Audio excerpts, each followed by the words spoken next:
Halo, selamat pagi anak mem semuanya. Semoga pagi hari ini keadaan kita dalam sukacita. Hari ini kita akan memulai pembelajaran untuk kelas 3. Namun sebelum kita memulai pembelajaran, mari kita anak-anak mem semuanya mematuhi protokol kesehatan supaya kita boleh belajar dengan baik. Nah, untuk itu anak mem, mari kita ikuti video berikut ini.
Sebelum kita memulai pembelajaran, kita awali dengan berdoa yang dipimpin oleh teman kita, Anggita. Our Father in heaven, thank you God for your bless until now. God, we will start our lesson. Bless our teacher and bless us. Thank you God, in the name of Jesus Christ. Amen. Halo anak mem, hari ini pembelajaran kita adalah tematik kelas 3, tema 3, benda di sekitarku, subtema 1, aneka benda di sekitarku, pembelajaran 1. Anak mem, setiap hari kita melihat aneka benda di lingkungan sekitar. Benda-benda itu dapat membantu aktivitas kita sehari-hari. Benda di sekitar kita beraneka bentuk dan warnanya. Ada yang berukuran besar dan ada yang berukuran kecil. Ayo perhatikan benda-benda di sekitar kita. Bagaimana bentuk, warna, dan ukurannya? Benda di sekitar kita, apakah benda itu manusia, hewan, dan tumbuhan merupakan benda? Batu, gelas, dan buku juga benda. Dapatkah kamu melihat perbedaannya? Manusia, hewan, dan tumbuhan merupakan benda hidup. Sementara batu, gelas, dan buku merupakan benda mati. Benda adalah segala sesuatu yang menempati ruang dan mempunyai massa.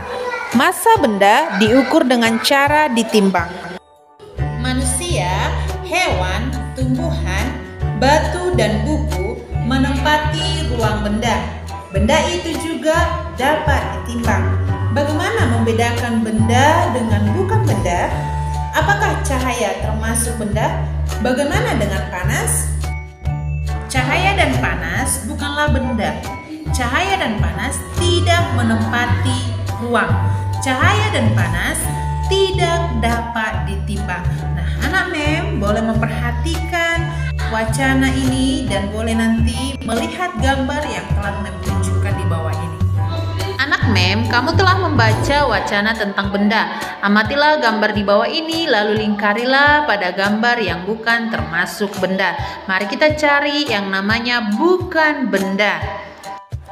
Ya, kamu benar. Kamu telah melingkari yang benar. Yaitu yang pertama adalah panas api unggun, dan yang kedua adalah cahaya lampu, dan yang ketiga yang bukan benda adalah suara. Oke anak mem, kamu very good. Oke anak mem, kamu sudah dapat membedakan benda dan bukan benda. Perhatikanlah benda-benda di sekelilingmu.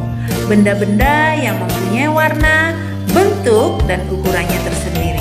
Lalu apa ya? Benda-benda itu dapat dikelompokkan berdasarkan sifat fisiknya. Sifat fisik benda misalnya warna, bentuk, kekuatan, wujud, atau ukurannya. Benda yang ada di sekitar kita mempunyai beragam ukuran. Ada yang besar, ada yang panjang, dan ada yang pendek. Perhatikan gambar yang ada di bawah ini. Ada kursi lebih tinggi daripada buku dan lemari lebih tinggi daripada kursi. Itu sesuai dengan ukuran masing-masing. Dari bentuk benda di sekitar kita mempunyai beragam bentuk. Perhatikan bentuk-bentuk benda yang ada di samping ini. Ada yang bentuknya segitiga dan ada yang bentuknya persegi dan bahkan ada bentuknya bulat. Dari sifat yang ketiga adalah warna. Benda di sekitar kita mempunyai beragam warna. Perhatikan warna benda di bawah ini. Ada warna biru, kuning, merah, dan hijau. Perhatikanlah benda-benda di sekitarmu dan di sekitar kelasmu. Kelompokkanlah benda-benda tersebut. Kamu boleh mengelompokkan berdasarkan ukuran, bentuk, ataupun warna. Anak mem, ada di sini saya bagi 3 kelompok. Kelompok 1, kelompok 2, dan kelompok 3. Mari kita buat di kelompok 1 adalah benda berwarna. Yang kelompok 2, lingkaran. Yang kelompok 3, ukuran. Anak mem, setelah kita bagi 3 kelompok, maka di kelompok pertama kita buat adalah benda berwarna putih, kelompok 2 benda berbentuk lingkaran, kelompok 3 benda berukuran besar. Nah, di kelompok 1 yaitu lantai keramik, kedua buku tulis, ketiga buku gambar, dan papan tulis. Itu disesuaikan dengan benda berwarna. Nah, yang kelompok kedua lingkaran. Yang lingkaran yaitu adalah jam dinding, bola, uang logam, kompas, tutup tempat minum.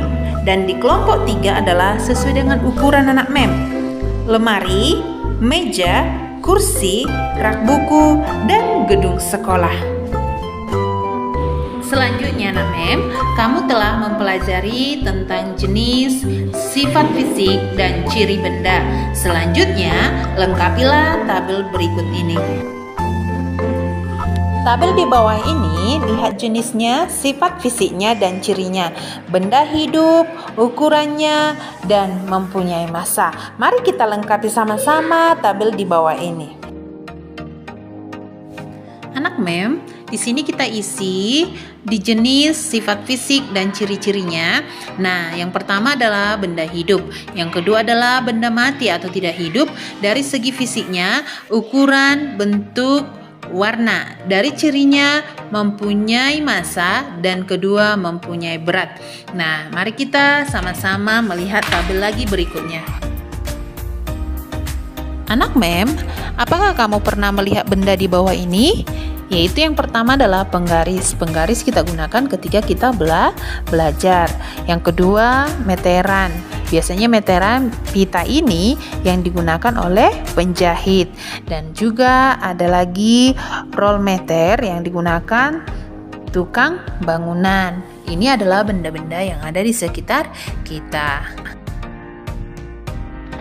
Nah, setiap alat ukur mempunyai satuan. Perhatikan satuan pada alat ukur di bawah ini.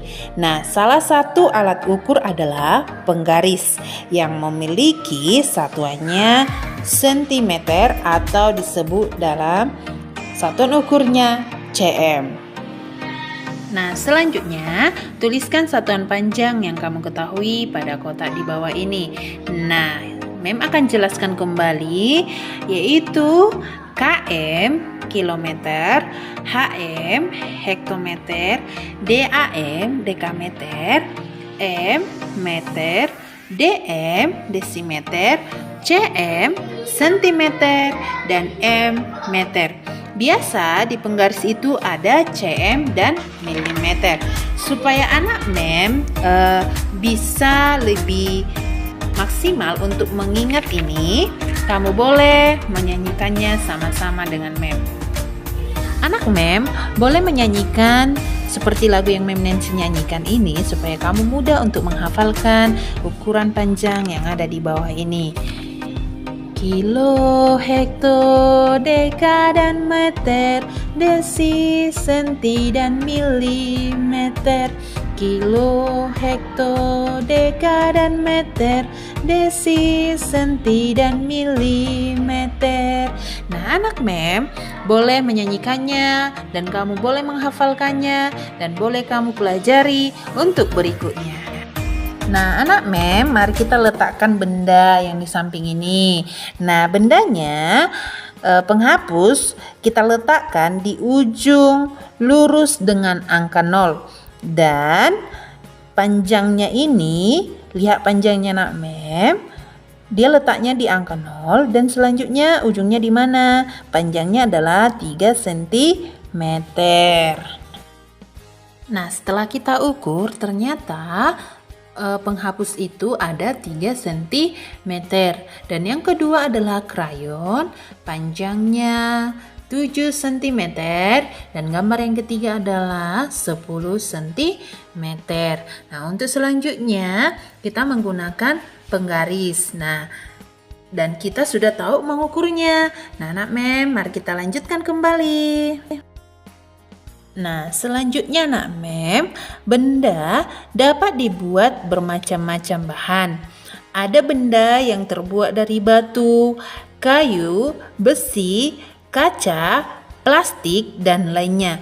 Setiap benda dapat menghasilkan bunyi yang khas jika diketuk. Dan benda-benda tersebut menghasilkan bunyi yang berbeda. Ayo kita dengarkan bunyi-bunyian dari berbagai alat musik ritmis. Alat musik ritmis adalah alat musik yang tidak bernada namun dapat menghasilkan irama lagu.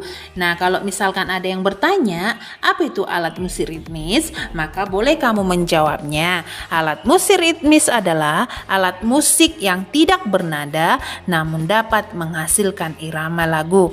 Ada berbagai macam alat musik ritmis. Nah, ini adalah contohnya. Nah, contoh alat musik ritmis. Lihat, perhatikan gambar yang di bawah ini. Yang pertama adalah ada gendang, ada tamborin, dan ada trenjel. Ini adalah contoh alat musik. Selain menggunakan alat musik, kita dapat menggunakan tepukan tangan untuk mengiringi lagu. Nah, anak Mem, tepukan tangan itu termasuk ritmis. Anak Mem, karena tidak bernada, artinya tidak mengandung do, re, mi, fa, sol, la, si, do. Nah, pianika dan keyboard itu termasuk alat musik melodis. Karena apa? Itu merupakan menggunakan alat musik. Selanjutnya, mari kita berlatih membuat pola irama lagu. Caranya dengan menggunakan alat musik ritmis ataupun tepukan tangan. Anak Mem, berlatihlah memukul pola ketukan berirama dengan menggunakan simbol berikut. Misalkan 5 jari diangkat, itu artinya ketukan kuat dilambangkan dengan K. 2 jari diangkat, itu ketukan sedang dilambangkan dengan M. Dan 1 jari diangkat, itu dilambangkan ketukan lemah dilambangkan dengan L. Ketuklah dengan kuat untuk K dan ketuklah dengan lemah untuk L. Ikutilah pola irama misalkan dibuat oleh gurumu. Diangkat 5 jarinya, maka itu adalah kuat. Dan diangkat 2 jarinya, itu adalah sedang. Dan diangkat 1 jarinya, itu adalah lemah. Nah, mari kita pelajari pola yang pertama. Kuat, sedang, kuat, sedang, kuat, sedang. Di pola yang kedua, kuat, lemah, lemah, kuat, lemah, lemah, kuat, lemah, lemah. Dan di pola yang ketiga, kuat, lemah, sedang, lemah, kuat, lemah, sedang, lemah, kuat, lemah, sedang, lemah. Nah, Gunakan benda di sekitarmu untuk menghasilkan bunyi benda. Setiap benda dapat menghasilkan bunyi yang berbeda. Lihat gambar di bawah ini. Nah, di situ Udin dan Beni serta teman-temannya sedang bermain alat musik ritmis. Dia menggunakan galon untuk dipukul. Galon ini jika dipukul termasuk alat musik ritmis. Nah, ada juga teman Udin menggunakan gentongan. Gentongan dipukul maka termasuk juga alat musik ritmis. Nah, anak mem, untuk materi hari ini demikianlah, dan boleh kita belajar kembali untuk materi-materi berikutnya. Demikianlah untuk pembelajaran hari ini. Semoga anak-anak mem boleh belajar dengan baik, bahkan boleh untuk mengerti untuk pembelajaran hari ini, dan boleh kita kembali untuk pembelajaran selanjutnya. Saya Mem Nancy Borusiahaan akan mengakhiri pembelajaran ini. Semoga untuk bermanfaat, dan kita mengakhiri dengan doa penutup. Terima kasih.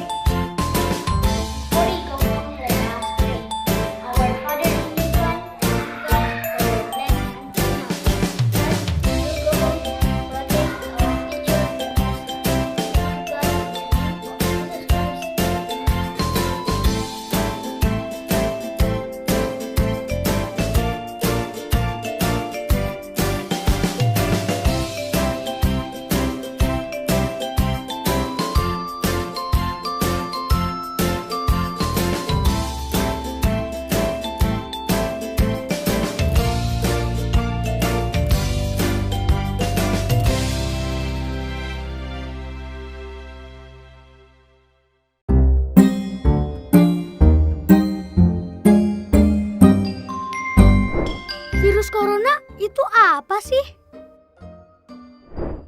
Libur sekolah kali ini rasanya aneh deh.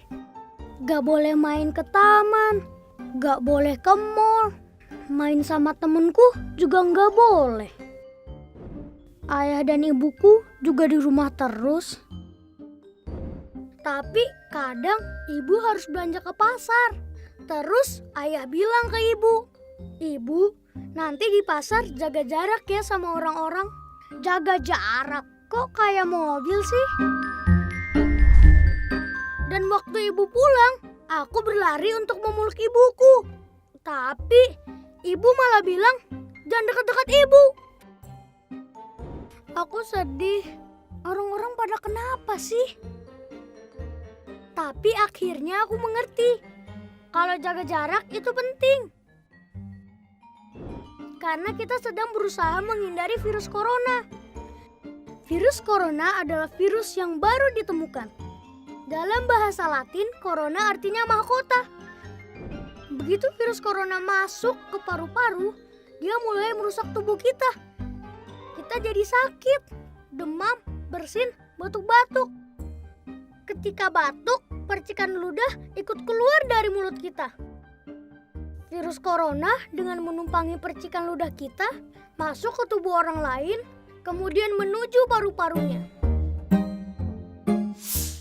Meskipun tidak semua orang jadi sakit, tapi virus corona dapat menempel pada siapapun. Karena virus ada di mana-mana. Di rak buku, di taman bermain, di mainan, bahkan di lift yang kelihatan bersih dan mengkilap. Kalau ada orang yang mencet tombol, kemudian dia menyentuh mulutnya, virus corona bisa langsung masuk. Virus corona itu licik banget. Tapi aku tahu caranya biar terhindar. Salah satunya adalah dengan memakai masker. Ketika virusnya melesat ke arah kita, masker langsung menghalang mereka. Aku juga lebih sering cuci tangan pakai sabun alias cat TPS. Aku sukanya bikin busa yang banyak untuk membunuh virus-virus itu. Dan begitu mereka mati, langsung kubilas dengan air bersih. Wih, aku menang!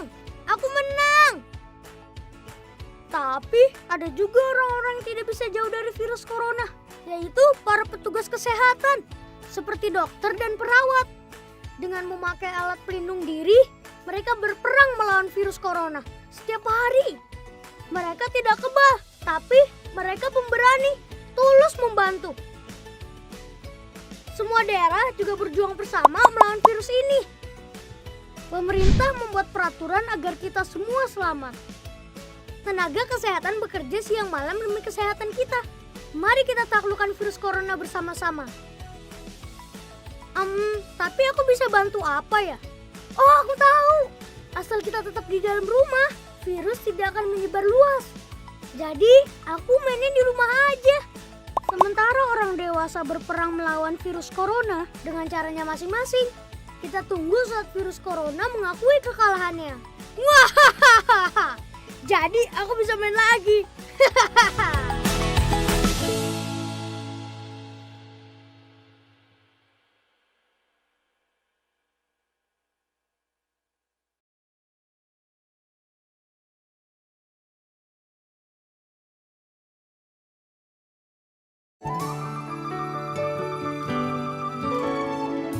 Jalani hidupmu dengan sehat dan bahagia. Jagalah selalu raga segenap hatimu. Kami siap di sini dengan kasih melayani. Berikan rasa nyaman dengan sepenuh hati. Senyum ceria, sehat bahagia, cerah hati semua, raih hidup sehat bersama. COVID-19 merupakan penyakit menular yang berdampak bagi kehidupan masyarakat. Salah satu cara untuk mencegah penularannya adalah dengan imunisasi. Imunisasi dapat dilakukan di layanan kesehatan pada seseorang yang berusia 18 hingga 59 tahun dan memiliki kondisi tubuh yang sehat. Lalu, bagaimanakah teknis pelaksanaan imunisasi? Pertama, pasien datang sesuai dengan jadwal yang tertera di dalam undangan atau tiket registrasi elektronik. Petugas Fasiankes memastikan pasien datang menggunakan masker, mencuci tangan dengan sabun dan air mengalir atau hand sanitizer, serta melakukan cek suhu tubuh. Pasien yang memiliki suhu tubuh di atas 37,3 derajat Celcius dan atau saat ditanyakan oleh petugas, pasien memiliki keluhan kesehatan, akan diarahkan menuju ruang pemeriksaan umum. Kemudian, untuk pasien yang memiliki suhu tubuh di bawah 37,3 derajat Celcius dan atau tidak memiliki keluhan kesehatan, akan diarahkan ke ruang tunggu sesuai protokol kesehatan. Jaga jarak minimal 1-2 meter. Pada meja pertama dilakukan pendaftaran sesuai urutan kedatangan untuk melakukan verifikasi serta pencatatan data pasien. Selanjutnya, pasien diarahkan ke meja kedua, yaitu pemeriksaan kesehatan atau screening kesehatan. Petugas kesehatan akan melakukan anamnesa untuk melihat kondisi kesehatan dan mengidentifikasi penyakit penyerta, serta melakukan pemeriksaan fisik sederhana seperti memeriksa tekanan darah. Untuk pasien yang memiliki penyakit penyerta, dianjurkan untuk memperoleh imunisasi di fasilitas kesehatan rujukan atau lanjutan oleh dokter ahli dengan diberikan surat pengantar rujukan. Apabila hasil pemeriksaan kesehatan pasien dinyatakan sehat, pasien diarahkan untuk melanjutkan ke meja 3, yaitu untuk pemberian imunisasi dengan prinsip safety injection. Petugas memberikan penjelasan singkat tentang vaksin yang akan diberikan, manfaat dan reaksi simpang atau KIPI yang mungkin terjadi, serta upaya penanganannya. Setelah itu, petugas membersihkan kulit tempat penyuntikan dengan kapas alkohol sekali pakai atau alkohol swab dan menunggu hingga kering. Petugas mengambil vaksin dari vial menggunakan ADS 0,5 ml. Kemudian, petugas menyuntikkan vaksin secara intramuskular. Setelah vaksin disuntikan, jarum ditarik keluar. Kemudian, buang alat suntik habis pakai ke dalam safety box. Setelah selesai penyuntikan, petugas memberitahukan untuk datang kembali pada jadwal berikutnya sesuai undangan, serta mengarahkan pasien untuk menunggu di ruang tunggu pasca imunisasi untuk menunggu selama 30 menit dengan menerapkan protokol kesehatan. Pada saat menunggu, pasien diberikan edukasi tentang pentingnya upaya pencegahan COVID-19 selain imunisasi, yaitu dengan menerapkan 3M, memakai masker, mencuci tangan, serta menjaga jarak aman, sambil membagikan leaflet atau media KIE untuk dibaca. Setelah pasien menunggu selama 30 menit dan tidak mengalami keluhan di dalam imunisasi, pasien dianjurkan langsung kembali ke rumah, segera mandi, dan mengganti pakaian yang dipakai ke Fasiankes. Ayo imunisasi, cegah COVID-19.